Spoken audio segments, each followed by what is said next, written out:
Okay, so now we're joined by Chaya Hanoomanjee. She is the MD of the class action claimant specialist firm Austen Hays. And Chaya, you took part in a panel discussion yesterday centred on litigation funding. And I'm afraid I have to mention PACCAR, but after that huge decision, have you noticed any real difference, or are law firms, and for that matter, funders, finding creative ways around that decision? I think straight after the decision, there was a lot of panic and a lot of noise in the market. But I think quite quickly, people realized there were ways to deal with it. And it's certainly created uncertainty for a while. But I think now that funders have found ways of dealing with the issue, mitigating any risk, people are carrying on as usual. That's good. Now, at the moment, of course, this is all being reviewed by the CJC, and then once they report back to the government, the government has said there'll be legislation to follow.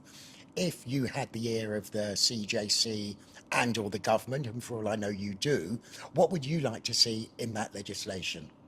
I would like to see a couple of things. So one would be for the government to recognize that the cost of funding is the real cost of bringing a claim.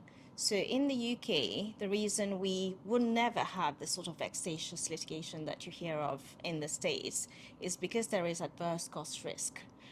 What adverse cost risk means is that the real cost of bringing a claim would be borne by the defendant if we win, and the other way around if we lose. So I think that the real cost of funding needs to be taken into account, because what hasn't really been considered by this review is how long these cases go on for, Yeah. which is why the funding becomes so expensive, which is why then claimants don't always benefit to the extent we want them to. Yeah, I think something else about funding that struck me was people often forget that funders are not part of the judicial system, that they're investors. Yes. And the boom in litigation funding in the UK coincided with very low interest rates. Now those rates are rising and the economy is getting stronger.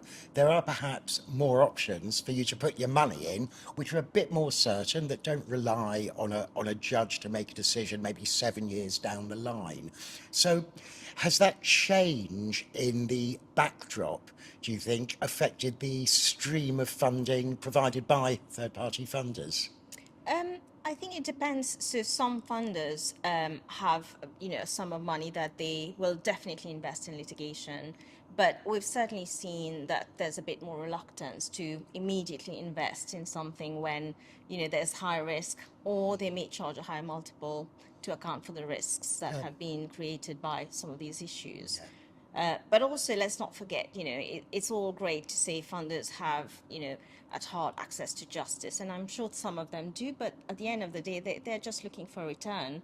So, if we create too much legislation that makes it difficult for them, they will quite likely walk away from this entire market. Yeah, so it really is a delicate balance between allowing that stream of funding to continue, Exactly. but still maintaining sort of hard-nosed judicial principles, really, I suppose. Yes, and I am speaking as a claimant lawyer, Yeah. as opposed to a funder, being on the side of the funder necessarily.